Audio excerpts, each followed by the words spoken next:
22 ans après sa création, le coupé décalé est en pleine tourmente. Une baisse de régime que ne peuvent s'expliquer les acteurs, encore moins les artistes du coupé décalé.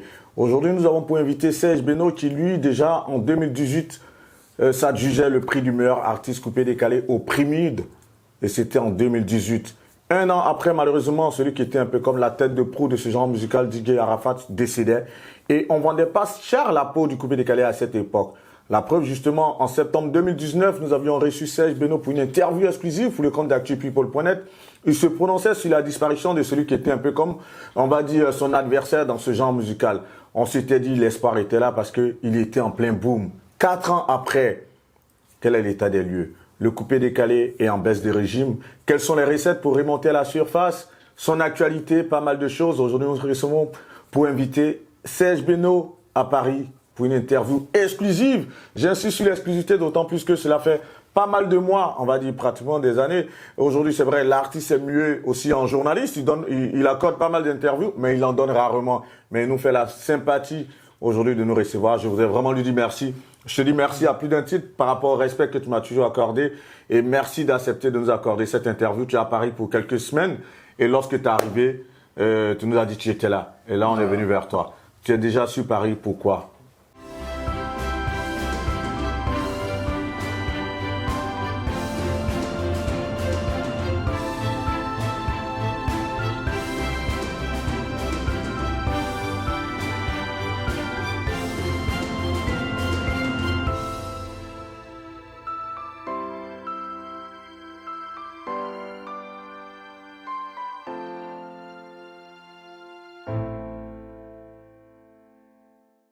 On commence par là. Avant de pouvoir, on va dire, décortiquer cette problématique des recettes pour pouvoir faire remonter le coupé décalé.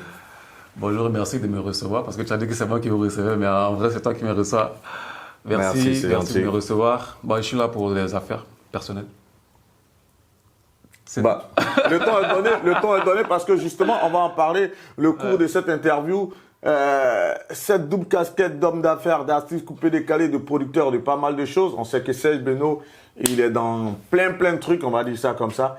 Est-ce qu'aujourd'hui justement, et cette question, je l'avais plus ou moins directive, est-ce qu'aujourd'hui Serge Beno ne privilégie pas sa casquette d'homme d'affaires à celle d'artiste coupé décalé? Bah, je sais pas ce que tu appelles homme d'affaires, ce que tu appelles artiste, parce que être artiste aussi, c'est faire les affaires. Parce que la musique, c'est pas juste du divertissement, c'est tout un business qui est derrière. Donc, c'est aussi les affaires, la musique. Je l'entends bien, mais lorsque tu dis que tu es venu pour des affaires, là, tu es venu pour des collaborations. Ouais, je suis venu pour faire d'autres choses. Merci. Pas pour la musique. C'est un peu ça. Donc, tu l'entends bien. Ouais. C'est clair que dans la musique, ça reste des affaires. Ouais. Mais tu m'aurais dit, voilà, je suis venu parce que je suis venu prendre la tâche avec des artistes pour des feats ou encore avec des maisons de disques. Alors que là, je sais que c'est des affaires perso, certainement pour d'autres business dans lesquels tu veux te lancer. Et c'est pour ça que je te pose cette question. Je repose encore la question. Est-ce que tu privilégies pas justement tes affaires au détriment aujourd'hui de ta carrière d'artiste? Ouais, vu dans ce sens-là, je dirais oui. Ça a toujours été comme ça. Et cela est dû à quoi? Bah, cela est dû au fait que dans la musique, souvent, il faut prendre du recul. Parce qu'il ne faut pas tout accélérer. Souvent, il faut prendre du recul et essayer de voir tout l'environnement, tout l'écosystème et puis se relancer. Là, j'ai un premier élément de réponse par rapport à la problématique. Justement, on voit aujourd'hui la léthargie dans laquelle est le coupé décalé. Cette musique, tu es venu vers cette musique, on va dire, il y a pratiquement en 2008. En 2018, je pense que tu fêtais tes 10 ans de carrière. Ouais. Tu étais en plein boom avec des tubes comme Babache. Et aujourd'hui, en 2024, on voit cette baisse de régime. Selon toi, cela s'explique par l'écosystème général ou cela s'explique par des choix, toi, du fait que, comme je te disais tantôt, il y a un premier élément de réponse parce que tu veux prendre aujourd'hui du recul ou c'est un manque d'inspiration aussi quelque part? Je me rappelle, tu l'as dit en 2019, on a fait l'interview. Oui. Je me rappelle que tu m'as posé la même question. Tu m'as posé la même question et je t'ai donné ta réponse. Je t'ai dit que c'est tout à fait normal. Tu sais, dans la vie, il y a des hauts, il y a des bas. Ce que tu appelles baisse des régimes, pour moi, c'est quelque chose qui est normal. Parce que quelqu'un qui court, c'est que ça marche jusqu'à un moment, tu vois, c'est comme une voiture, tu vois. Tu vas beau accélérer, à un moment, tu lèves le pied, tu vois ce que je veux dire ou pas? Donc ça peut être de façon volontaire, tu vois. C'est-à-dire tu peux prendre des vacances, comme ça peut être l'environnement même qui t'oblige à mettre une pause. Et puis il y a des problèmes aussi personnels, tu vois.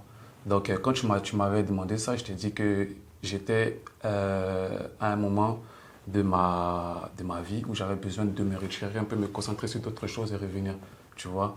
Et quelques mois plus tard, je suis revenu avec plusieurs tubes que j'ai enchaînés pour te dire. Tout à fait. C'est là où j'allais en venir parce que justement, parce que j'allais rentrer en contradiction avec toi, d'autant plus que des mois après, avant le Covid, on a vu Sey Beno qui avait de grosses tournées un peu partout en Afrique, des dates pleines à craquer en Europe, justement. Tu vas pas laisser terminer. Vas-y. Voilà, pour te dire que c'était pas par manque d'inspiration. C'est juste que souvent il y a des situations qui s'imposent et tu es obligé de faire une pause, tu vois, par rapport à la famille, pour souvent, ou par rapport à d'autres problèmes. Ou peut-être que, voilà, tu vois. Donc justement, c'était pour répondre à ta première question. Donc tu peux maintenant... Mais entre l'interlude que tu as pu faire entre 2019 et 2020, où tu as explosé après, jusqu'à ce que le Covid te freine un peu dans ton élan, et aujourd'hui, cette interlude que tu es en train de faire en 2021, pratiquement jusqu'à 2024, ça fait 2 à 3 ans de disette bientôt, où Sey Beno n'a pas flambé. C'est quoi l'explication? Là, tu m'as dit que ce n'était pas manque d'inspiration, tu voulais prendre du recul, mais là, c'est quoi le problème? Ça fait pas 3 ans, ça fait 1 an. Selon toi, la baisse de régime J'ai sorti va voir sur ma chaîne YouTube, j'ai sorti des sons comme Yeja, C'est Dosé, c'était des tubes. Oui, C'est Dosé, oui, Mokodo, à peu près. Mokodo. Bah, tu sais, quand on voit un peu le succès de ces chansons au succès que tu avais quand même, ça reste un peu mitigé. Bon, c'est relatif, hein, ça dépend de l'endroit où tu te trouves. Toi, tu es en France ici, tu ne sais pas ce qui se passe en Afrique. Non, je suis quand même l'actualité, forcément. Voilà, Surtout coupé décalé. Ouais, ça dépend de l'endroit où tu te trouves. Tu sais, il y a des sons peut-être qui font ça, qui explosent, mais pas peut-être jusqu'à te trouver là où tu es, tu vois. Mais déjà, ça fait ce que ça doit faire dans son... Enfin, dans l'espace, je peux dire comme ça. Enfin bref, j'essaie de situer un peu, tu vois. C'est pas parce qu'un son n'a pas marché jusqu'en Corée qu'on va pas dire que ça n'a pas marché, tu vois. Ça peut marcher en Afrique, ne pas sortir de l'Afrique, mais être un tube seulement en Afrique. Ça peut être un tube en Europe, comme ça peut être un tube un peu partout, tu vois. Donc dire que des chansons n'ont pas été des tubes, pour moi c'est un peu, tu vois... Non, on va dire par rapport au rythme que tu imposais au coupé décalé. Mais justement, on va essayer de décentraliser en griffe un peu le débat, ne pas trop le centrer parce que la problématique, c'est celle de la baisse de régime du coupé décalé. Lorsque tu dis, il peut arriver des moments où il y a une certaine léthargie, que ce soit dans tout domaine de vie. On va parler de la vie des produits, il y a une étape, le point culminant après la baisse. Donc, pour toi, aujourd'hui, le procès qu'on fait au coupé décalé de dire qu'il y a une baisse, c'est un faux procès alors du coup? Oui, c'est un faux procès parce que... Déjà, il faut dissocier. Dire qu'il y a une léthargie dans le coupé décalé, pour moi, c'est un peu... C'est pas juste. Tu vois, c'est pas juste. Peut-être dire que certains acteurs du coupé décalé, tu vois, sont en baisse des régimes. Là, je suis d'accord. Mais dire que le coupé décalé en lui-même est en baisse des régimes, je ne suis pas d'accord parce que le coupé décalé, aujourd'hui, il est pratiqué par une nouvelle génération d'artistes qui font, comment on appelle ça, ce qu'ils appellent Pyama, même Maïmouna, tout ça, ça pue du coupé décalé en fait. Tu comprends? Donc dire que le coupé décalé en tant que musique n'est pas dans une léthargie, ça a eu d'autres déclinaisons. Voilà. On allait en arriver. Donc pour toi aujourd'hui, le coupé décalé, on va dire, c'est récréé au travers de ces inspirations jeunes qu'on va appeler le mouvement des enfants quelque part. C'est surtout ça pour toi? Bien sûr.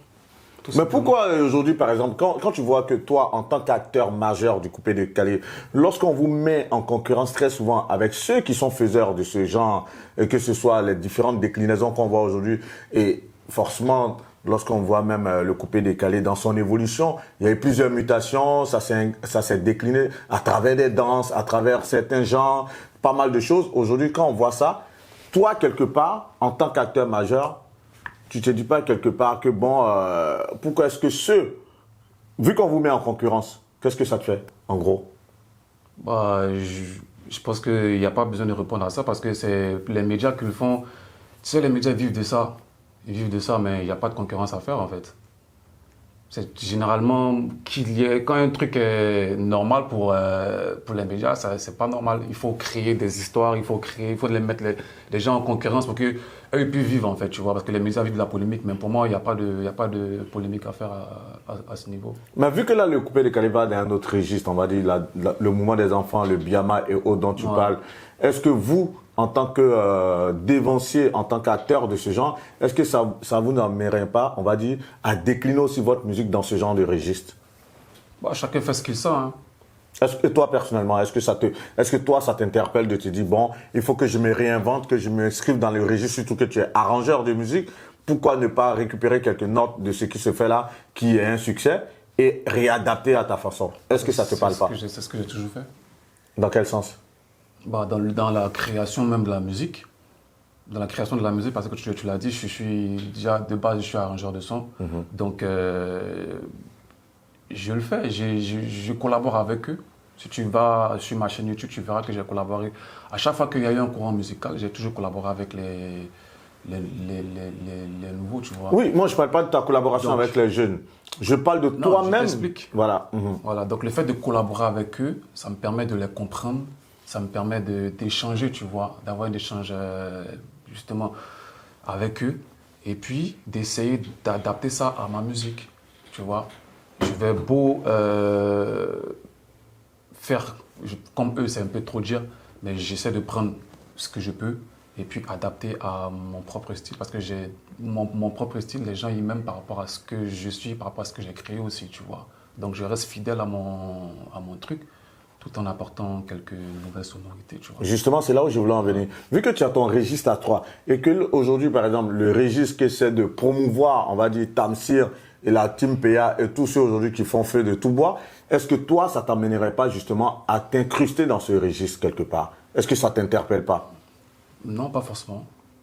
Au-delà de toi, est-ce que ça pourrait pas interpeller, d'autant plus qu'on est dans la continuité coupé-décalé quelque part, est-ce que ça pourrait pas interpeller d'autres acteurs de sorte à permettre au coupé-décalé d'être beaucoup plus en lumière? Parce que qu'on le veut ou pas aujourd'hui, ce mouvement des enfants, il est plus en lumière aujourd'hui, même si tu l'as dit tout à l'heure, le coupé-décalé, il est, selon toi, toujours à la lumière, mais quand même, ça l'éclipse quelque part, non? Ouais, mais de toute façon, c'est la Côte d'Ivoire qui gagne. Je ne sais pas pourquoi en faire une polémique. Si le mouvement des enfants en lumière, bah, c'est bénéfique pour tout le monde. Tu vois? Mais après, je ne comprends pas pourquoi vous voulez forcément qu'on fasse ce qu'eux ils font. Un gars comme Mewe, par exemple, n'a pas eu besoin de faire ce que nous on fait pour être ce qu'il est. Il est resté dans son truc. Il a emmené tout le monde dans sa logique, tu vois. Voilà. Si on doit faire une conclusion à mi-parcours quelque part, pour toi, c'est un faux procès qu'on fait au coupé-décalé. Pour toi, le coupé-décalé, c'est réinventé par rapport au mouvement des enfants. Ouais. Le coupé-décalé continue à aller de l'avant, selon toi. Donc, il n'y a pas lieu qu'on dise qu'il y a une baisse des régimes. On peut le dire ainsi. Mais selon toi, au-delà du mouvement... Coupé-décalé comme style musical. Oui, dans tout son ensemble. Ouais, dans son ensemble. Mais les acteurs ont baissé des régimes. Les acteurs que toi tu identifies comme faiseurs de coupé-décalé ont baissé des régimes. Ça, je suis d'accord. Et comment ça s'explique cela? Bah, faut leur demander. À chacun d'eux? Ouais, à chacun d'eux. Bah... Moi, si tu me demandes, je peux te dire. Oui, toi, c'est en ce qui me concerne, mais les autres, je ne peux pas répondre à leur place. Oui, tu l'as dit tout à l'heure, je ne vais pas te poser la question. Non, mais et puis en plus, je ne peux même pas te laisser terminer. Vas-y. Tu vois, tu m'as dit ça fait 3 ans, je t'ai dit non, ça faisait 1 an. Tu vois, 1 an parce que ça fait 1 an que je suis presque pas visible sur les réseaux sociaux et tout. On va en venir, oui. Voilà, donc c'est ce qui fait que tu as l'impression que je ne suis pas là, mais bon. Bah, du coup, la transition elle est toute faite justement par rapport à tes réseaux sociaux. Qu'est-ce qui se passe? Il se trouve que j'ai fait une gaffe sur Facebook, donc j'ai été sanctionné. C'est quoi la gaffe en question? Si on peut en parler plus en détail. J'ai partagé une photo d'un avion, tu vois, d'une autre compagnie. Et pour faire une blague, j'ai dit que c'était un avion Air Côte d'Ivoire. Enfin, tu vois, mais le fait que j'ai dit que c'est un avion Air Côte d'Ivoire, Facebook m'a sanctionné pour divulgation de fausses informations. Ok. Tu vois. Le truc, c'est qu'il m'avait déjà prévenu de rectifier ou de supprimer le post. Mais tu connais, j'ai tellement de notifications que j'ai pas vu en fait. Et donc, ils ont lancé le processus de sanction. Et ça va faire aujourd'hui 10 mois que je suis presque pas visible sur Facebook. Et la sanction va prendre quand? Va prendre fin quand? Selon ce qu'ils m'ont dit, ça allait prendre 1 an. 1 an. Ouais. Et puis il y a ça. Et puis deuxième truc, je sais pas si tu es au courant du clash qu'il y a eu entre Universal et TikTok. Par rapport aux musiques? Oui, au droit d'auteur. Bon, bref, il y a eu un clash entre les deux maisons. Et comme moi j'ai des sons qui sont distribués chez Universal, tu vois, du coup je fais partie des dommages collatéraux. Toutes mes chansons sont muettes sur TikTok. Du coup, quand je sors des chansons, je peux ni faire la promotion sur TikTok et sur Facebook aussi, je suis fragilisé, tu vois, donc Bref, tu comprends un peu ce que je dis. En fait, ce dont tu es en train de parler, ça fait partie de ce champ lexical de la problématique par rapport au coupé-décalé. Aujourd'hui, on voit que la promotion des artistes coupé-décalés est essentiellement basée sur les médias sociaux. Et ça fait que très souvent, justement, outre si on était dans une stratégie véritable mass média, là aujourd'hui on voit que les artistes coupés-décalés sont obligés de se muer un peu, on va dire, en des personnes qui quelque part sont obligées chaque fois d'être présents sur les réseaux, peu importe le sujet abordé. Est-ce que pour vous c'est la stratégie la meilleure aujourd'hui pour vous imposer, pour vous donner de la visibilité quelque part? Là il ne s'agit même pas de coupé-décalé. Les réseaux sociaux aujourd'hui font partie de la vie de tout le monde. C'est même pas une affaire de coupé-décalé. Tu es obligé de passer par les réseaux sociaux pour promouvoir peu importe le produit. N'importe quel produit. Mais est-ce que en termes de stratégie, est-ce que vous vous y prenez comme il faut? Parce qu'aujourd'hui, on vous voit carrément, la plupart des artistes, se muer, on va dire, en amuseur public en griffe. C'est le mot. Oui, ça c'est moi qui... Bon, je sais pas, dans le coupé-décalé, on va dire c'est moi qui ai envoyé ça, tu vois. Parce que c'était... moi, je l'ai fait parce que j'avais une série de chansons qui allaient avec le concept en fait. C'était une stratégie de communication parce que je savais que les chansons que j'allais sortir après allaient être des concepts un peu amusants comme c'est dosé, des trucs et tout. Donc c'était en prélude à la sortie de ces chansons-là que j'ai commencé à communiquer comme ça. Et voilà. Mais outre toi qui l'as fait dans la thématique que tu devais aborder, est-ce que c'est bien vu aujourd'hui? Je prends 3 artistes en vue qui vraiment sont dans cette propension. Et il y a toi, Beno, Molaré. On vous voit très souvent vraiment au détriment de votre image, vraiment vous adonner à des échanges vraiment qui est en déphasage du moins avec votre image d'artiste. Est-ce que ça, quelque part, en termes de stratégie, si tu dois donner ton point de vue là-dessus, même si tu l'as dit tout à l'heure, toi, ça cadrait avec des thématiques que tu devais aborder, est-ce que ça ne dessert pas votre image au final? C'est relatif, tu vois. Tu demandes à Molara sa réponse, mais moi, je peux te dire que ça m'a fait plus de bien que de mal. Ça m'a permis de me rapprocher de mes fans, d'être moi-même, de pouvoir leur permettre aussi d'être plus ou moins dans mon environnement, tu vois. Et aujourd'hui, je pense que ça me sert bien. Dans la même dynamique, justement, tout à l'heure, tu disais, c'est vrai que le coupé-décalé aujourd'hui n'est pas en baisse de régime. Mais lorsqu'on voit que vous, en tant qu'artiste du coupé-décalé, vous êtes producteur, manager parfois, chargé de communication, c'est vous qui élaborez les stratégies et autres, dans un corps de métier comme celui de la musique, où tous les secteurs d'activité ont vraiment des experts quelque part, il faut un producteur, il faut des distributeurs, il faut des chargés de communication, et que vous, les artistes, portez toutes ces casquettes du moins. Est-ce que quelque part, ça ne fait pas que vous n'êtes pas efficace dans les actions à mener, dans la portée, dans la promotion de vos carrières quelque part? C'est un peu difficile pour moi de parler au nom de tout le monde. Non, mais on prend ton cas spécifique. Voilà. Non, parce qu'on est dans une problématique générale, mais on va prendre ton cas à toi, par exemple. Ouais. Là, aujourd'hui, la plupart des artistes coupés-décalés, je prends Saïd Beno aujourd'hui. Saïd Beno, il est son producteur.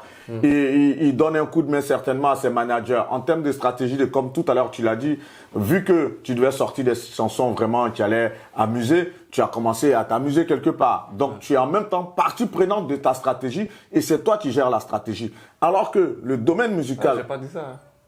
Comment ça? Non, quelque part. C'est moi qui gérais la stratégie. Mais quelque part. On a une équipe. Donc ce sont tes communicants qui t'ont demandé. Donc ce sont tes communicants qui t'ont dit de jouer ce rôle quelque part. C'est ce que tu veux dire? Bien sûr. Voilà. Mais en règle générale, lorsqu'on voit quand même outre ta personne, on voit que dans la sphère coupé-décalé, l'artiste, il est producteur, il est parfois manager, il est aussi dans la strate. Est-ce que, justement, je reviens sur ma question, est-ce que ça ne rend pas inefficace vos actions dans la promotion de vos carrières? Normalement, si tu as les compétences pour, ça ne doit pas être un frein. Mais aujourd'hui, qu'est-ce qu'on voit? Qu'est-ce qui ressort? C'est ce que j'ai dit. Si normalement tu as des compétences, même s'il y a la compétence, même s'il y a la compétence, le fais tranquillement. Même s'il y a la compétence, aujourd'hui, qu'est-ce qui ressort? Parce que forcément, à force d'accumuler toutes ces casquettes, on voit qu'il n'y a pas d'efficacité. On va prendre, c'est vrai que tu as dit que pourquoi est-ce que je prends la généralité, mais parce qu'on est dans un courant musical qui englobe plusieurs acteurs. Aujourd'hui, on le voit et avec toi et avec, par exemple, Kérosène. On a vu son dernier opus. Pour moi, en termes de strates, vu que c'est eux qui élaborent toutes les strates, cet album, quelque part, n'a pas bénéficié de la promotion qu'il fallait. C'est vrai, quand on va le voir, on va lui poser la question. Mais tu ne penses pas que, du moment où vous vous inscrivez tous dans cette dynamique, ça rend vos actions, quelque part, inefficaces? Je ne comprends pas le fond de ta question, mais... Le fond de ma question est simple. Moi, je dis, par exemple, moi, je fais moi-même mes sons. Tout à fait, tu es arrangeur, merci. Déjà, tu es arrangeur. Je chante moi-même. Tu es chanteur. Je fais les chœurs moi-même. Merci. Je fais le mixage moi-même, je fais le mastering, je fais tout moi-même. Est-ce que ça n'a pas porté ses fruits? Non, mais en même temps, tu es producteur. Donc, tu es producteur dans sa globalité. Toi, tu es le producteur de... C'est-à-dire que tu es producteur en termes de production de musique. Ouais, et tu es producteur financièrement, on va dire producteur exécutif. Oui. Et en même temps, dans la strate aussi. C'est pour ça que je dis, du moment où la musique est une industrie avec des corps de métier bien définis, pourquoi ne pas laisser dans chaque domaine des personnes qui soient promptes à pouvoir être dans ces domaines-là, pour vous pousser, toi en tant qu'artiste, composer tes chansons? Mais tu sais, tout est question de moyens aussi. Hein. Tu sais, les gens, quand ils viennent au début, ils n'ont pas forcément les moyens. Les gens, tu dis, il faut aller chercher, il faut faire ça, il faut faire ça, il faut les entretenir, financièrement, tout ça, il faut qu'ils soient bien gérés et tout. Donc, c'est comme n'importe quel business. Au début, tu commences seul. Tu vois, tu te gères un peu, après tu prends un gars, il vient à côté de toi, puis au fur et à mesure, l'équipe, ça grandit, tu vois ce que je veux dire ou pas? Mais moi, je dis, dans mon cas, par exemple, c'est parce que j'ai les compétences de le faire que je le fais. Tu vois? Je ne me manage pas moi-même. Non, ça c'est clair. Parce que je sais que je n'ai pas les compétences de manager. Tu comprends? Voilà. Et il y a plein d'autres cas, tu vois. Mais après, il ne faut pas aussi en vouloir aux gens parce que moi, je pense que c'est souvent par manque de moyens que souvent les gens, ils sont dans... C'est des aventuriers, ils se gèrent. Maintenant, ce qu'on peut donner comme conseil, c'est qu'au fur et à mesure que ça commence à évoluer, il faut qu'ils délèguent les tâches, tu vois, à des gens qui sont... comment on dit ça? Qui sont spécialisés dans ces domaines-là pour pouvoir les faire avancer dans leur carrière. Tout à fait. Toi, par exemple, aujourd'hui, dans cette évolution, est-ce qu'on ne te verrait pas confier certaines de tes productions? On a vu que tu avais fait Exode le charismatique, je crois. Tu avais fait le son Babatia que moi j'apprécie très bien avec lui. Mais est-ce qu'on ne te verrait pas confier certaines de tes productions, par exemple, à Baby Philippe ou à d'autres arrangeurs pour te donner une nouvelle couleur? Déjà, on commence par là. Oui, est-ce que tu ne pourrais pas repenser les choses ainsi déjà? Bien sûr, je le fais tout le temps. Demande-leur, je suis tout le temps avec eux. On travaille ensemble souvent sur des projets qui souvent sont aboutis, souvent qui ne sont pas aboutis. Souvent, parce qu'avant de les sortir aussi, il faut que moi-même je me ressente dans la chose, tu vois. Et très souvent, en tout cas à 70%, ça ne marche pas. Et quand je fais les choses moi-même, ça marche. Tu vois. Donc à un moment, je me dis, je fais, mais ça ne m'empêche pas d'aller vers les autres. Tu vois. Je suis tout le temps, j'appelle tout le temps Shadow, même, comment il s'appelle, Tamsir. Okay. On a travaillé ensemble sur des projets qui ne sont jamais sortis aussi, tu vois. Et puis, parce que tu ne les sentais pas? Parce que je ne les sentais pas, tu vois. Que lui-même aussi ne sentait pas.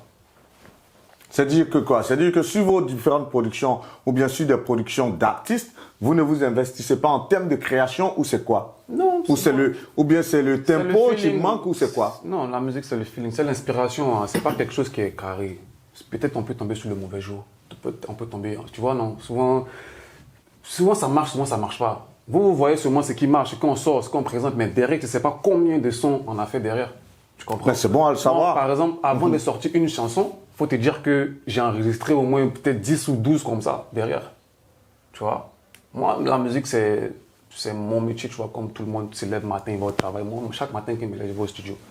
Je fais des sons, je crée, après j'écoute, ça me plaît pas. Je fais, même quand ça me plaît, j'essaie de faire d'autres encore pour aller au-delà de mes limites, essayer de repousser un peu mes limites, faire quelque chose de mieux, de meilleur. Et puis après, je choisis parmi les chansons, tu vois. Celles que je vais sortir en premier, en deuxième, en troisième. Il y a des chansons, j'ai plein de chansons que j'ai jamais sorties parce que tu les sentais pas. Je les sentais pas. Bah, moi ça me fait... Il y a des chansons que je sens pas dans le temps, c'est-à-dire là, comme ça, que je peux sentir 3 ans après, 4 ans après, je les sors. Ça me fait plaisir d'entendre ça parce que de toutes les façons, on reste dans notre problématique. Hein.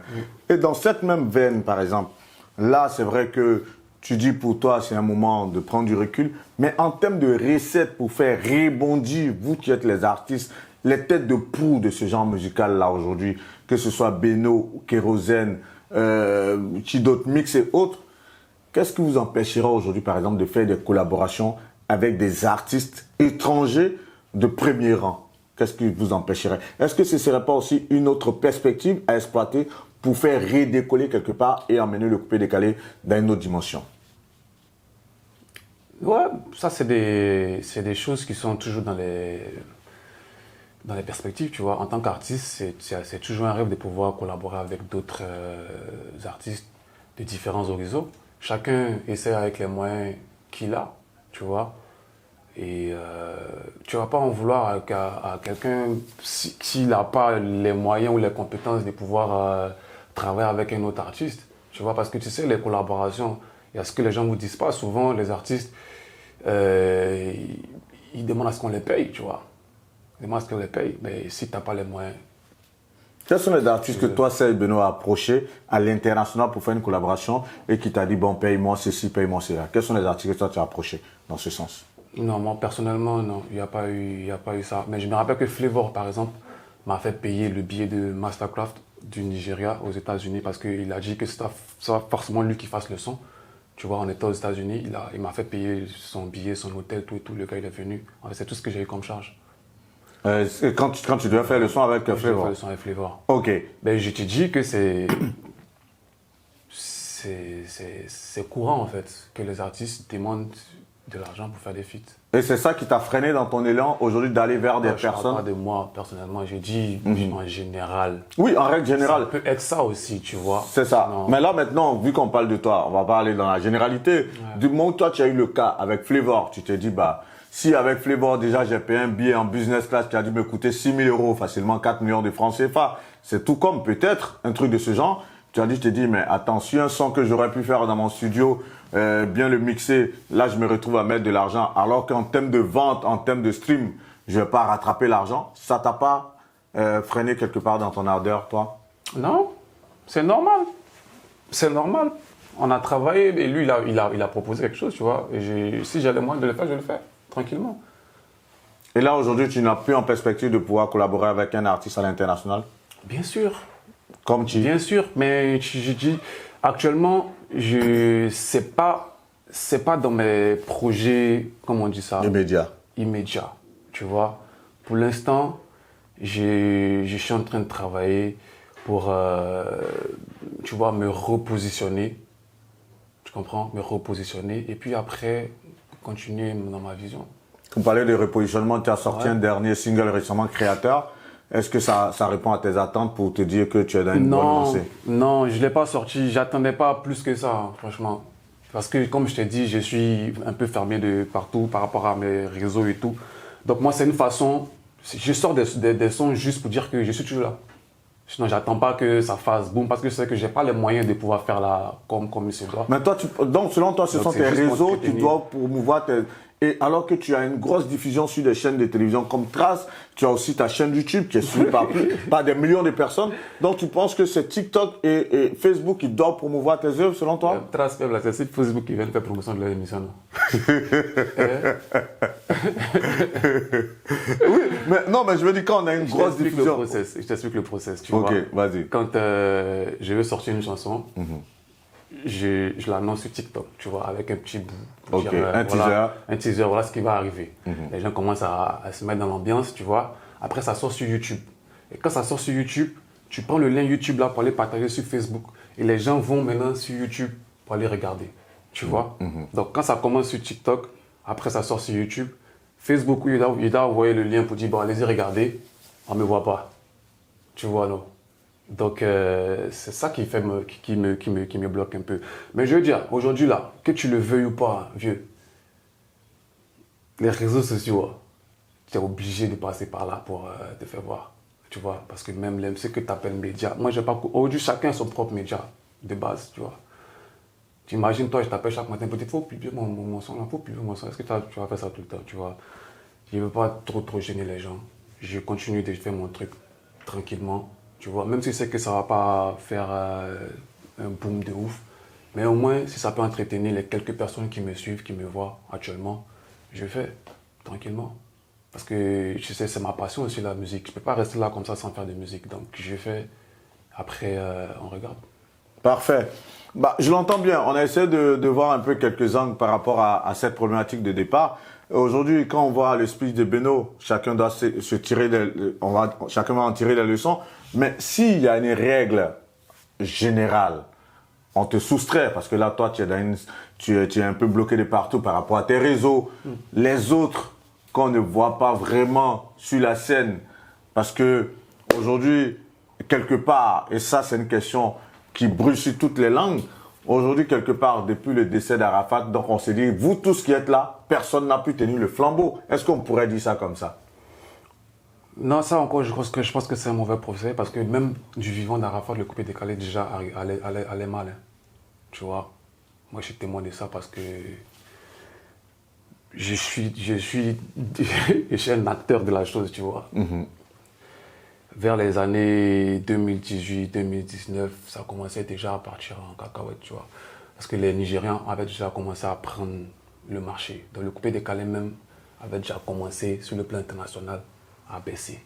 Donc il ne faut pas dire que c'est depuis le départ de DJ Arafat, parce que bien avant même, ça avait déjà commencé.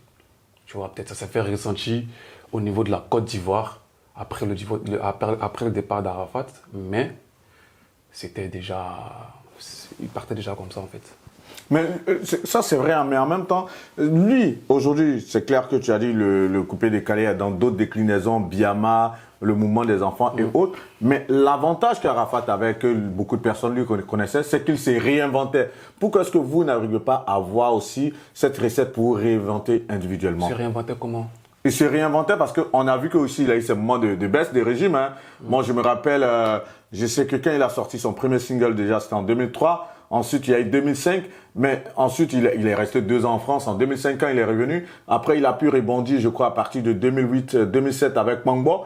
Et entre 2008 jusqu'à 2010, c'était un peu chaud. Jusqu'à ce que saute Pankaka, je crois, vers 2011-2012. C'est vrai que toi, tu démarrais. Mais Pankaka, lorsque ça a commencé à monter un peu, après il y a eu une baisse de régime, mais il arrivait chaque fois quand même à retrouver ce souffle pour aller de l'avant. Pourquoi est-ce que vous n'arrivez pas à puiser dans vos ressources les plus profondes aussi pour rebondir et revenir et maintenir cette flamme-là quelque part? Moi, on a commencé l'interview par ça, je t'ai dit, je peux. Arrivé toujours au départ, je t'ai dit qu'il y a des moments comme ça va pas. C'est ce qui est normal en fait. Je ne sais pas pourquoi ça vous fait mal. C'est ce qui est normal, une vie normale. Là. La courbe elle est comme ça. Ça monte, ça descend. Ça monte, ça descend. Souvent ça monte un coup, souvent ça descend. C'est comme ça. Une vie normale doit être comme ça. Il y a des hauts, il y a des bas, il y a des moments où ça ne va pas. Tu trouves la force, tu remontes. Mais après, chaque être humain est différent, tu vois. Il y a d'autres qui retrouvent la force rapidement. Il y a d'autres qui prennent un peu de temps. Mais il faut laisser chacun gérer comme il peut, tu vois. J'apprécie cette philosophie de vie. On va s'intéresser à un moment de ta carrière où c'était vraiment le pic. Moi, je vois cette période 2020. Laquelle? 2020, où c'était vraiment le summum. Ou comme je dis, tu avais pas mal de dates en Europe avec tes danseuses. 2020, il y avait Covid. Non, mais c'était avant c'est le Covid qui t'a freiné justement. 2019-2020, où il y a eu le Covid justement, ça t'a freiné parce que tu partais à Madagascar. En fait, tu avais pas mal de dates avec toutes tes danseuses justement. Comment est-ce que ça t'a fait ce ralentissement? Est-ce que ça n'a pas joué dans cette ascension que tu avais amorcée? Le Covid, tu veux dire? Oui, quelque part, toi personnellement. Est-ce que ça t'a pas ralenti? Ça ralentit tout le monde. Hein. Ça ralentit tout le monde. Après, c'est la vie. Hein. On a su reprendre. Après le Covid, chacun s'est repositionné. On a recommencé à tourner encore, tout ça. Moi-même, j'avais commencé, c'est des que j'avais commencé mes tournées et tout. Et j'avais décidé même de commencer à faire des salles. En 2018, on faisait déjà des salles. C'est ça. Élysée-Montmartre. Après, tu devais faire des salles. Plusieurs salles. Oui, des salles un peu partout en France, oui. Et puis, on a fait l'Élysée-Montmartre. Je devais faire l'Olympia l'année où il y a eu le Covid. Du coup, 2 ans après, c'était plus trop. Enfin, bref. Mais bon, c'est la vie. Hein. Souvent, c'est des choses qui arrivent. Mais on n'a pas voulu, tu vois. Le Covid, on n'a pas voulu. C'est Dieu qui a voulu. Mais bon, c'est la vie. On continue de persévérer, on continue de croire. Saïd Beno aussi, ce sont ces danseuses, ça faut pas se leurrer. Ça reste une de tes forces. Aujourd'hui, Zeta n'est plus là. Annick, elle est partie depuis belle lurette. Sandia Chouchou, elle est partie. Est-ce que ça aussi, ça t'handicape pas dans, en tout cas, cette faveur que tu avais auprès de ton public? Non, je pense pas. Tu penses pas que quelque part, elles étaient une valeur ajoutée à ce que tu faisais? Oui, c'était une valeur ajoutée. Tu dis valeur ajoutée, mais la valeur de base, elle est toujours intrinsèque, ouais, elle reste. Mais quelque part, est-ce que ça ne te manque pas de ne pas les avoir près de toi? Humainement, oui, parce qu'on a développé d'autres rapports en dehors du travail, mais le travail continue, tu vois. J'étais même avec Zota avant-hier, elle est venue me voir avec ma mère et tout ça, elle est venue avec sa fille, tout. Enfin, pour te dire qu'il y a d'autres, c'était plus une affaire de travail seulement, tu vois, on a développé d'autres rapports humains, tu vois, qui font que souvent elle me manque, mais le travail continue. Et tu penses que quelque part, quels sont les danseurs ou les danseuses qui, toi, pourront porter ce flambeau laissé par Zota, par ces 3 jeunes filles, en tout cas, qui forcément apportaient beaucoup de choses? Non, je ne pense pas qu'il y ait des danseurs qui puissent... parce que chacun a son truc, tu vois. Zota, elle est ce qu'il est, Annick, elle est ce qu'elle est, l'autre, comment ça s'appelle? Fallon, tout ça, c'est des... C'est ça, Fallon, justement. C'est des talents, tu vois, chacun est né avec son truc. Qu'est-ce qu'elles deviennent justement Fallon, Zota, qu'est-ce qu'elles deviennent? Là, tu as dit Zota est venue te voir. Fallon, elle est passée te voir également? Non, Fallon, ne t'a pas vu. Mais Fallon est à Rennes, je crois, ouais. La Rennes, ça se passe bien? Vous êtes toujours en contact? Avec Fallon, non, pas vraiment. Pourquoi? Bah, c'est la vie. Elle est partie sur un clash, vous ne vous entendiez plus? Non, ça n'a rien à voir. Ça n'a rien à voir. Toi, tu es mon gars ou pas? Quoi ça? Tu es mon gars, non? Oui, non, toi... Mais est-ce qu'on ne sait pas tous les jours? Ça, c'est pas faux. Voilà. Je veux dire, Zota, oui. on se parle presque tous les jours. Ah ouais, c'est comme... Voilà. Justement, qu'est-ce qu'elle peut représenter pour toi? Au-delà de la collaboratrice qu'elle a été, qu'est-ce qu'elle représente pour toi, Zota? Bah, de manière, avec des mots assez forts. Ah, je reste ma petite soeur.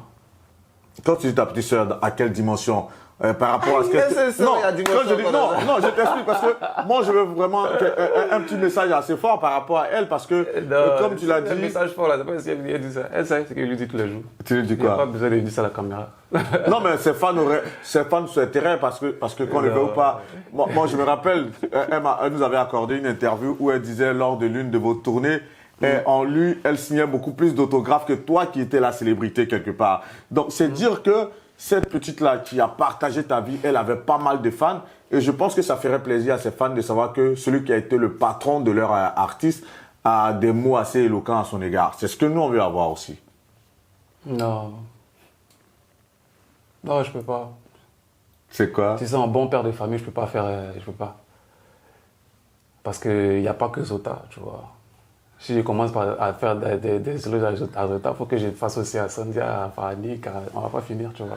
Elles ont toutes eu, tu vois, elles ont fait ce qu'elles ont pu avec moi. Aujourd'hui, elles sont indépendantes, tranquilles, ça va. Mais je dis, au-delà du travail, j'ai des rapports avec elles toutes, tu vois. Mais Zota encore plus, parce qu'elle et moi, on est vraiment très proches, tu vois. Ça s'arrête là. Parfait. On va terminer rapidement. Outre toi, en tant qu'artiste coupé-décalé, parce qu'on reste toujours dans la même dynamique, quel est l'artiste coupé-décalé qui, selon toi, aujourd'hui, tu as dit que toi, tu es en train de voilà, tu prends du souffle, tu essaies de te récréer. Selon toi, quel est l'artiste coupé-décalé aujourd'hui qui soit un peu inspiré à même de tenir un peu la brèche, selon toi? L'artiste coupé-décalé, franchement, je ne suis pas l'actualité. Je ne suis pas l'actualité actuellement, franchement.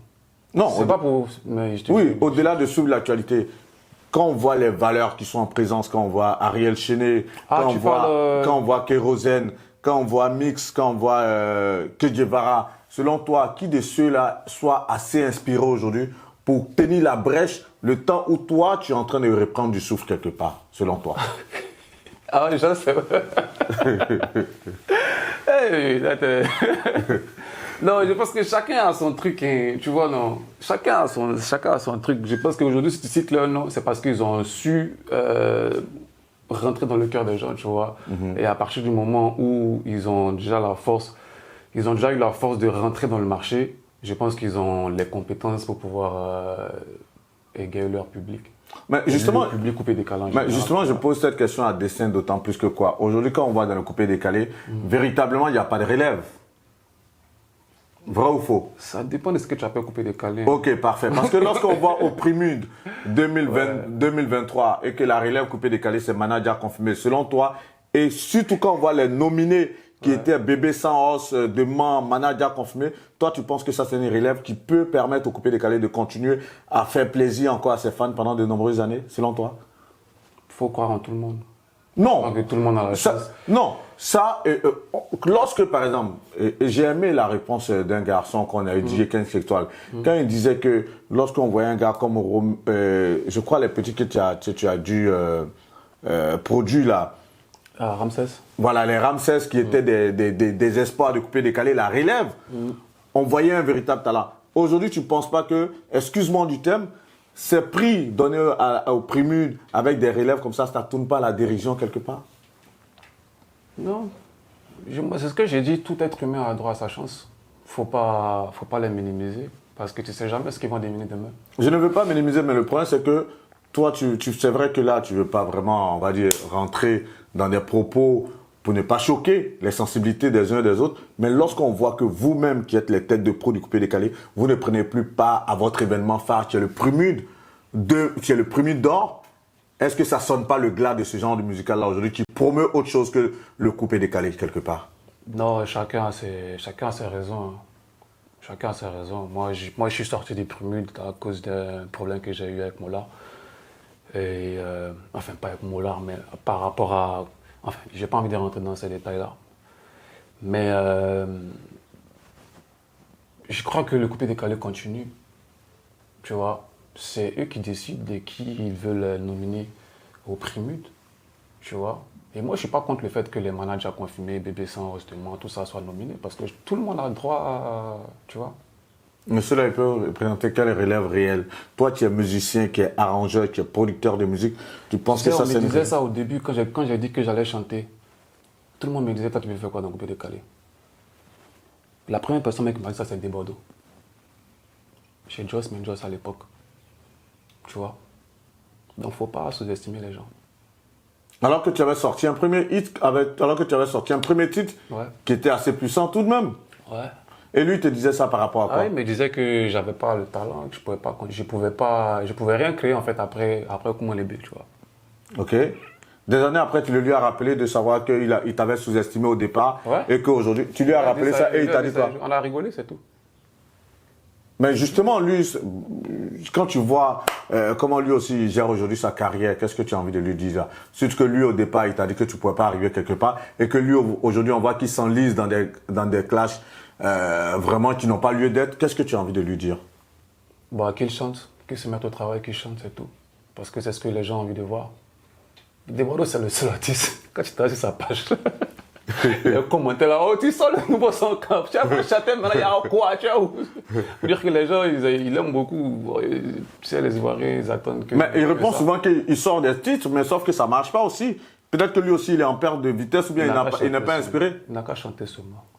Il n'a qu'à chanter seulement. Il n'a qu'à chanter seulement. Ça va marcher. Un jour, ça va marcher. Mais tu ne penses pas que quelque part, le fait que aussi Bébé Philippe ne l'arrange plus, est-ce que ça ne lui porte pas préjudice dans sa marche? Parce qu'il avait un très bon tandem quand même avec Bébé Philippe en tant qu'arrangeur.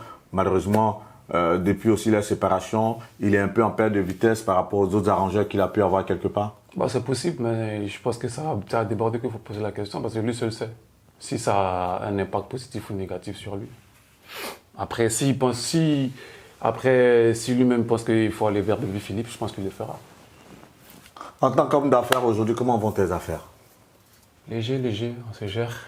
On se gère. Il y a des années avant, lorsque tu rentrais dans le coupé décalé, quand on te prédisait pas un très bel avenir dans la carrière musicale que tu as, est-ce que tu pensais être là où tu es aujourd'hui en tant qu'homme d'affaires, sincèrement? Attends, je n'ai pas bien compris la question. Je veux dire, là, quand tu commençais en 2010, déjà jeune arrangeur, en studio, tu avais fait quelques petits sons avec Claire Bailly, quelques 2-3 gars, et toi-même tu te lances. C'est clair que tu n'avais pas, on va dire, les moyens que tu as aujourd'hui. Du jour au lendemain, Dieu t'a fait grâce dans la carrière musicale, tu as eu les moyens, tu as commencé à te lancer dans les affaires. Est-ce que tu pensais, quand tu démarrais cette carrière, tu aurais pu te créer ce statut d'homme d'affaires que tu as à ce jour? Bien sûr, parce que j'avais une vision. Donc je suis toujours dans la continuité, je suis toujours ma vision en gros, tu vois. Donc je sais où je vais. Donc toi, ta vision, elle était là. Je viens, je chante, j'ai de l'argent, j'investis, je me crée une vie tranquille. Et aujourd'hui, ça, tu as pu l'avoir, quelque part. Non, je pense que je suis toujours dans la continuité. Si je l'avais eu, je pense que je me serais arrêté, tu vois. À partir du moment où je continue de travailler, je continue d'investir, c'est que je ne suis pas encore arrivé, tu vois. Donc, pour l'instant, je pense que je ne suis pas encore à mesure de faire un bilan, mais je pense que je suis sur la bonne voie. Tu me lâcheras un bout, j'espère, parce que je me rappelle, je t'avais posé la question, tu investis dans quoi? Tu m'as dit, mais je suis déjà dans la musique, j'ai mon studio, je produis des artistes, mon cher. Non, je me rappelle très bien. Tu me l'avais dit. Ouais. Aujourd'hui, lâche un peu le bout parce que tu as créé aussi ton restaurant, le fast-food qui est à Bassam. Non, ça marche plus trop. Donc. Ça marche plus, mais ça existe toujours? Ça existe toujours. Ça existe toujours. Justement, donc, du coup, tu as dû investir dans quoi d'autre comme activité? Moi, je suis dans beaucoup de choses. Ouais, lâche-nous un bout quand même. Lâche-nous un bout. On est là pour ça. Ça fait longtemps, tu n'as pas eu sur notre plateau aujourd'hui. Tu nous fais la sympathie d'être là. C'est pas de lâcher des trucs à demi-mot. Lâche-nous quelque chose d'assez exclusif. Tu investis dans quoi? On t'a vu sur les terrains, on t'a vu à Anna Coco Terrain lorsque tu voulais rentrer un peu dans cette actualité. Voilà. Oui, j'ai investi principalement dans l'immobilier. Ok. Et puis, d'autres petites affaires à côté. L'immobilier, tu fais comme Kedjevara ou toi, tu fais quoi en tant que particulier? Parce que lui, il est dans la promotion immobilière carrément. Moi, je suis évolué en tant que particulier. En tant que particulier. Donc, j'achète, je revends, j'achète. Ah ouais. Et tu en as combien aujourd'hui, combien dans le domaine de l'immobilier que tu as acheté, que tu as revendu comme ça? Ça dépend. Les gens, tu veux acheter, tu veux me voir, tu seras. Ah ok. Toi, tu es intermédiaire dans... Non, je ne suis pas intermédiaire, je suis propriétaire. Non, en tant que propriétaire, justement, donc par rapport à tes biens, si moi je veux payer un bien, c'est ton bien que tu vas me vendre, c'est ça? Bien sûr. C'est quoi, des immeubles, c'est quoi, des appartements? Ça, il dit le jeu tu veux là, tu vois, tu as médité tes besoins. Vu qu'on parle d'affaires, tu m'as déjà soufflé ça en off que ton modèle dans les affaires, ça reste P. Diddy. Quel commentaire tu fais de l'actualité brûlante tu le mets à l'index? Je sais pas, j'ai vu ça en flash, mais je ne suis pas encore bien rentré dans les détails pour voir de quoi il s'agit, mais je crois que ce n'est pas quelque chose qui va m'intéresser. Mais lui, en tant qu'entrepreneur, il me... Mais justement, lorsqu'on a un modèle, par exemple, qui est sous le feu de critiques comme ça par rapport à pas mal d'accusations, et alors que c'est ton modèle, pourquoi tu ne t'intéresses pas pour mieux comprendre et te dire, mais demain, toi, tu peux te retrouver aussi à être pointé ainsi? Tu sais, je ne m'intéresse pas, je ne donne pas beaucoup de crédit à cela parce que je suis moi-même dans le milieu, je sais comment ça se passe, comment les gens ils font pour descendre les autres. Et j'ai été moi-même, on est toujours exposé à cela. Donc, je ne fais pas de jugement par rapport à cela. Je laisse l'affaire suivre son cours et puis je regarde. Ça fait tellement plaisir que tu en parles parce que on est tellement traité de noms d'oiseaux lorsqu'on est dans le domaine de la sphère de l'exposition. Et tu l'as dit, il y a des noms qu'on balance pour te casser. Toi, lui qui lançait des trucs comme ça pour te casser, c'était Arafat. Ce truc-là, aujourd'hui, quand tu y penses, ça te fait mal? Non. Mais en le vivant en son temps, tu avais mal tout de même? Oui, je suis un être humain, j'ai eu mal, mais ça n'a pas duré longtemps. J'ai tout de suite, au lieu d'avoir mal, je voyais des opportunités, tu vois. Donc moi, je me servais de ça pour me positionner. Et ça m'a beaucoup aidé aussi. Ouais, tu t'es dit que quelque part, le fait qu'il te lançait des pics, toi, ça te positionnait du moment où tu arrivais. Et comme tu l'as dit, forcément, ça t'a mis un moment en lumière. On l'a vu avec aussi... Chéné, qui pense qu'il n'arrive pas à se servir de ses relais ou avec les pics avec Arafat, il devait se mettre en lumière. Est-ce qu'il s'en sert aujourd'hui pour se positionner véritablement? Je ne suis pas Chéné, donc je ne peux pas. Tu restes Serge Beno. Non, en toute sincérité, je ne le suis pas, donc je ne sais pas. Tu restes Serge Beno. Tu ne suis pas Chéné, tu ne le suis pas? Non. Pourquoi tu ne le suis pas? C'est pas obligé. Bah, il reste un artiste coupé décalé de rang. Il y a au moins 1 million d'artistes coupés décalés. Pourquoi lui particulièrement? Je suis d'autres artistes, mais Chéné, je ne le suis pas. Vous n'avez pas de bons rapports? Si. Ah ouais. Mais comment ça se fait que tu ne le suis pas? Parce que ça ne m'intéresse pas ce qu'il fait. Waouh! Bah, tu restes Serge Beno. Nous, on s'intéresse à Serge Beno. Aujourd'hui, c'est lui notre invité. On a eu à passer en revue pas mal de sujets. Non, faut pas faire ta crié waouh là. Non. C'est ça que tu as mal interprété. Non, mais si tu veux, c'est pas une mauvaise interprétation. On n'est pas obligé de. En fait, c'est pas mon centre d'intérêt. En vrai, ce n'est pas mon centre d'intérêt. Non, mais ce que tu es en train de dire, moi je l'accepte personnellement, voilà. C'est pas moi qui interprète. Non, mais pourquoi t'as crié waouh quoi? C'est quoi si... Non, en fait, je t'explique. Moi je l'accepte. Il n'y a pas d'interprétation outre mesure. Tu vois, je veux dire, moi je suis libre, par exemple, d'aimer les musiques de Beno, tout comme il n'est pas aimer les musiques d'un autre artiste. Tu es d'accord avec moi? Voilà, tu as dit ce qu'il fait, ça t'intéresse pas, ça reste là. Non. Bon, c'est quoi alors? C'est pas mon centre d'intérêt. Ce qu'il fait n'est pas ton centre d'intérêt. On reformule la chose ainsi. Voilà. Ce qu'Ariel Chéné fait n'est pas le centre d'intérêt de Serge Beno. Voilà. C'est bon. Donc je ne suis pas obligé de suivre parce que ça m'apporte pas. Enfin, je suis des choses qui peuvent m'apporter un plus en fait, tu vois. Ok. Voilà. Et quelles sont les choses que tu suis aujourd'hui qui pour toi t'apportent une certaine valeur ajoutée?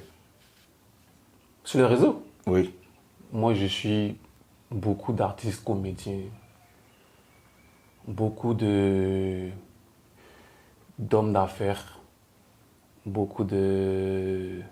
C'est plus ça même. Tu as des noms, des modèles dans ce genre, dans les affaires, dans la comédie, à nous faire partager? C'est un peu de tout. Hein. Tu sais, à force de regarder une deux vidéos, l'algorithme te présente plusieurs vidéos dans le même genre. Que sont ceux que tu as eu à apprécier, par exemple, parmi les jeunes comédiens qui montent? Là, ce matin, je regardais Technouche. Oui. Garçon très inspiré, oui. Oui, justement. Avec Paul-Yves. Voilà, ah, tu ne connaissais pas Paul-Yves et Technouche? En fait, je les connais comme ça, vite. Mais moi, c'est les garçons que je suis qui sont très inspirés. Ils ont de très, très bons scénarios. Donc, et moi, c'est ce matin que je suis vraiment allé regarder ce qu'ils font parce que Facebook m'a proposé. Je venais de regarder une vidéo drôle là. Ok. Puis ils m'ont proposé ça après. Donc, j'étais tellement. Ça m'a tellement fait marrer que je suis allé sur la page de Technouche et j'ai découvert qu'il était en vrai, tu vois. Okay. J'ai vu qu'il est super populaire et tout. Et j'ai beaucoup apprécié son... Outre ces deux-là que tu viens de découvrir. Paul, là, que tu as dit aussi. Voilà, Paul, que tu viens de découvrir. Qui sont ceux que toi, tu suivais en gros, en vrai? Avant, tu veux dire? Ah oui. Donc, tu étais vraiment accro. Non, attends. Quand tu dis suivre, là, c'est genre, tu es abonné à sa page. Oui, puis tu vas regarder leurs vidéos, leurs capsules fréquemment. Ça tombe par hasard comme ça. Ok, toi, c'est une fois en passant. À force de regarder, c'est ce que je te dis là, à force de regarder des vidéos d'un certain genre, l'algorithme du réseau, il t'envoie plus de vidéos en fait. Ok. Tu vois? Tout à fait, donc, je regarde plein de trucs sans forcément être abonné, tu vois. Sans être un spectateur assidu et dans le domaine des affaires. Bernard Arnault, par exemple. Ah ouais, le patron de... Ah ouais. Bolloré, je suis un peu... Jeff Bezos, des trucs comme ça. Et c'est dû à quoi? Parce que tous ceux que tu cites, ce sont des fortunes quand même. Le patron de Louis Vuitton, Bernard Arnault, tu suis Jeff Bezos qui fut pratiquement la première fortune avant qu'il ne soit détrôné, tout ça. Après, tu parles de Bolloré. Ça me passionne tu vois, de connaître la vie de grosses fortunes. De grosses fortunes, de savoir dans quoi ils ont investi et comment ils s'y sont pris, des trucs comme ça, tu vois. Vite fait. Et là, quelque part, ça suscite des vocations en toi. Tu as envie d'être comme ces personnalités-là dans 5 ans, dans 10 ans? Non, j'ai envie d'être moi-même. Et être toi-même, ce serait quoi? Ça se définirait comment? Tu vois, ouais. Comme tu es. Là, on va conclure ainsi. En tout cas, la problématique du jour, c'était Aujourd'hui, on voit le coupé décalé, pour moi en tout cas, qui est en pleine léthargie. Quelles sont les recettes qu'il fallait en tout cas mettre en avant de sorte à permettre à ce genre musical qui berce les Ivoiriens, le monde entier depuis plus de 22 ans. On a eu pour inviter Serge Beno, artiste coupé décalé, meilleur artiste coupé décalé au Prix 2018. Il nous a dit en tout cas le concernant lui. Aujourd'hui, il est en train de, voilà, il essaie de prendre un peu de recul tout doucement, le temps de retrouver un second souffle. Mais pour lui, c'est normal. C'est un faux procès quelque part qu'on fait au coupé décalé, d'autant plus que le coupé décalé aussi s'est réinventé dans certains courants musicaux aujourd'hui, qui est comme le biama, la musique des enfants. Donc pour lui, le coupé décalé n'est pas en baisse. Le coupé décalé suit sa courbe d'évolution. Et lui, en tout cas, en tant que Serge Beno, en tant qu'artiste, suit aussi le cours de sa vie dans les affaires, dans d'autres motivations. Il vous a parlé de ses modèles, des hommes d'affaires de grosse fortune. Nous, on a pris plaisir à l'interviewer. Je lui ai demandé son dernier mot tout à l'heure parce que je veux qu'il nous lâche quelque chose de très fort. C'est un garçon qui parle rarement dans les médias et ce sera la deuxième interview qu'il nous accorde après celle qu'il nous a accordée en septembre 2019 pour actupeople.net. Aujourd'hui, nous sommes le 13 avril 2024 à Paris. Il nous accorde une grosse interview après de longs mois où il n'était pas présent dans les médias. Beno, un mot très fort à la faveur de cette sortie que tu as bien voulu nous accorder. Mais tu as déjà fait le résumé de tout, tu as déjà tout dit. Ça, c'était le récap. Maintenant, si toi, tu as quelque chose d'inédit à nous faire partager. Non, ce que je voudrais dire, c'est déjà merci de m'avoir reçu. Et puis, à tous les fans du coupé décalé, je pense qu'il faut plutôt encourager vos artistes. Hein? Les artistes que vous aimez, que vous voulez revoir sur la scène, il faut les encourager à revenir sur la scène parce que je vois beaucoup de méchanceté sur les réseaux par rapport à certains acteurs du coupé décalé. Pour moi, je pense que c'est pas bien, tu vois, parce que mine de rien, c'est comme vous aujourd'hui, parce que c'est comme quand il y a une nouveauté aujourd'hui, tout ce que les gens ils ont fait avant là, c'est comme ça n'a jamais existé en fait. Tu vois, il faut toujours bouillant. C'est ça aussi qui fait que les gens, ils ont toujours l'envie de travailler pour vous faire plaisir. Parce que si vous ne leur donnez pas de la force, je pense que ça va encore plus les enfoncer. Tu vois. Donc, continuez de soutenir les artistes que vous voulez revoir sur la scène, surtout dans le coupé décalé. Et moi, à mes fans, si vous avez suivi l'interview, j'ai donné un peu les raisons pour lesquelles vous ne me voyez pas trop. Mais de temps en temps, je vous bipais quelques petits sons pour vous dire que je suis encore là. Vous inquiétez pas, on attend que cette mauvaise période-là passe. Et puis, vous allez retrouver votre Beno, tranquillement. Positive attitude, c'est ce que vous demande Serge Beno, à vous, mélomanes, à vous, fans de coupé décalé. Lorsque Doug Saga créait le coupé décalé avec ses amis de la Jet Set, que ce soit Molaré, Lino Versace, Boro Sanji, tous ces gars-là qui ont porté le coupé décalé donc, dans les années 2000-2002. Lorsqu'ils criaient, c'était en tout cas pour apporter de la joie. Ils l'ont dit. Dans leurs premiers hymnes, on a vu un peu la joie que cette musique a apporté au monde entier, aux Ivoiriens, dans les chaudes heures des crises militaro-politiques en Côte d'Ivoire. On a vu comment est-ce que d'autres garçons comme DJ Arafat, Serge Beno et bien d'autres ont pu faire en termes de relève, mix, et pas mal d'acteurs. Aujourd'hui, on a de nouveaux noms, mais voilà, c'est comme l'a dit tout à l'heure Serge Beno, sous d'autres appellations. On voit Tamsir avec la Team Peya, Zagba les Requins et ses amis, porter aussi toujours la musique ivoirienne, c'est surtout ça. Et comme il a dit, c'est la musique ivoirienne qui gagne. En tout cas, nous, on a pris plaisir à interviewer Serge Beno.